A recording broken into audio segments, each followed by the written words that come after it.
Há 100 anos, uma tragédia aconteceu no litoral de São Paulo. O imponente navio espanhol Príncipe de Astúrias foi para o fundo do mar numa noite de carnaval.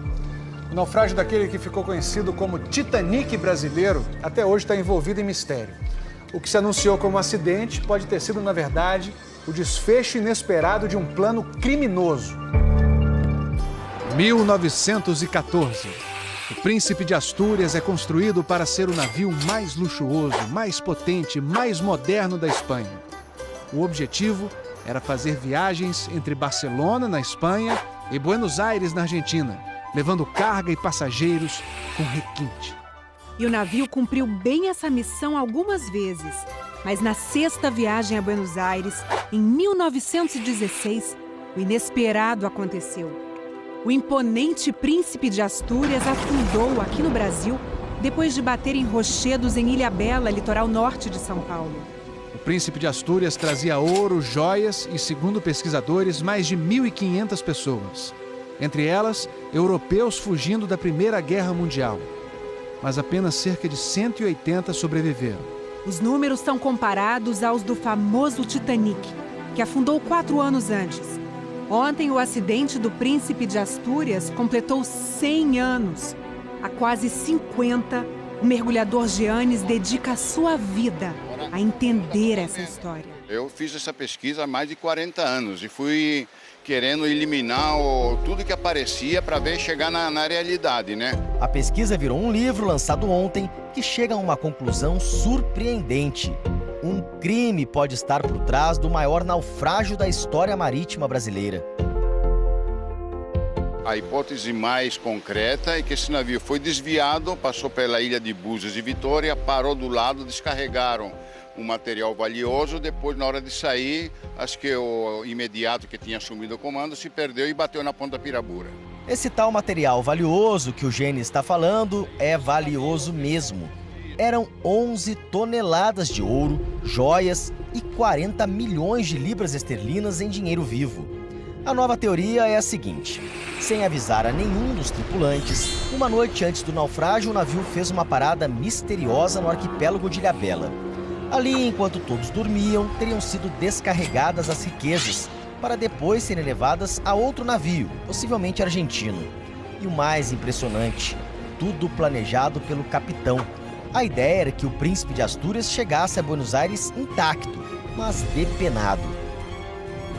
Ao voltar à rota original, aconteceu o acidente.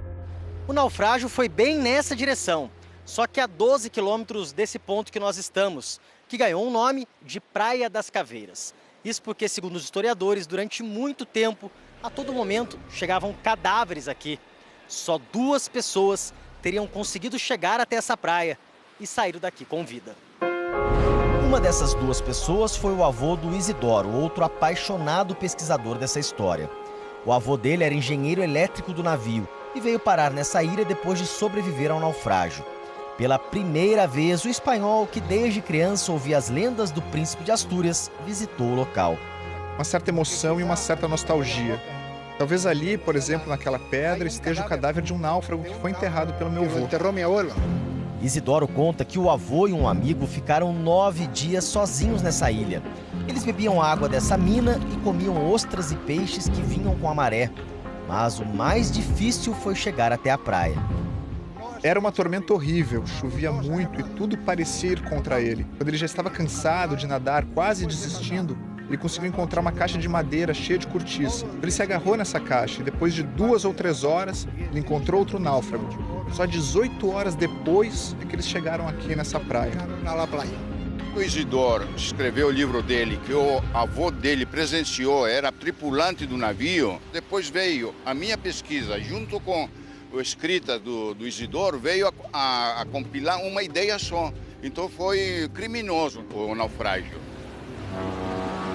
Na época, o navio era considerado tão luxuoso quanto o famoso Titanic.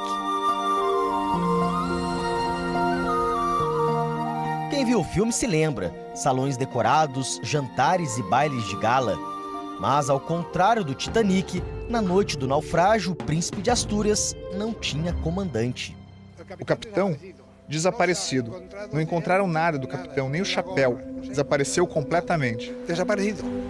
Até hoje ninguém sabe se o capitão conseguiu completar o ambicioso plano de roubo ou se morreu junto com as mais de 1.200 vítimas.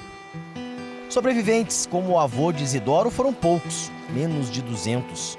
E é aqui que a história fica ainda mais inusitada. Um dos poucos sobreviventes dessa história é justamente o avô do ator Erson Capri, que pela primeira vez está vindo no local onde tudo isso aconteceu, né? Como é que é para você estar aqui? É uma emoção até estranha, porque eu tenho essa história na família desde criança, conheço essa história, virou meio que mística, uma mística na família, um mito também na família. E aquela brincadeira do italiano chegar nadando no Brasil foi o que aconteceu com o meu avô. Ângelo Capri era um engenheiro italiano que fugia da Primeira Guerra com a família. No navio estavam também a primeira mulher e 4 filhos. Além dele, só um dos filhos sobreviveu. Os dois subiram separados, sem se encontrarem, subiram para ver o que tinha acontecido com aquele barulho, um estrondo enorme. E, chegando lá em cima, tentaram voltar para resgatar a família, não conseguiram voltar porque o navio já estava cheio de água. E foram lançados ao mar. E a história não termina por aí. Ele sentiu um garoto pegando nele, a mão de um garoto na água e gritando, aiuto papá, aiuto papá. Ele achou que era o filho dele, ele achou que era o Stefano, de 3, 4 anos. E agarrou o filho, botou nas costas de noite, muito escuro, e nadou com o garoto 5 horas. Salvou o garoto achando que era o filho dele. Chegando na praia, ele viu que não era. Depois se descobriu que era um garoto argentino, de uma família abastada. Foi mandado para a Argentina e a família até tem uma foto do garoto. Agora, são 5 horas nadando, de noite, depois do naufrágio, a família perdida. Não dá para entender o que pode se passar pela cabeça de um homem desse. Aí, cada vez que eu falo, me arrepia, vem emoção, porque é forte. Ele perdeu uma filhinha. Eu tô com uma filha nova agora, então a emoção fica mais forte. A filha mais nova do Erson ganhou o nome de Sofia. Eu dei em homenagem a Sofia, a mulher do meu avô, que está por aqui, deve estar embaixo, em algum lugar, né? O Fantástico convidou o Erson a ir pela primeira vez até o local exato do naufrágio. Tendo vindo aqui, né? O que muda? Como é que você sai daqui? O que isso mexeu com você?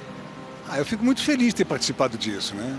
Feliz, alegre e meio que completa, fecha um ciclo dessa história na minha cabeça, na minha vida. E eu diria até com um pouco de poesia no meu coração.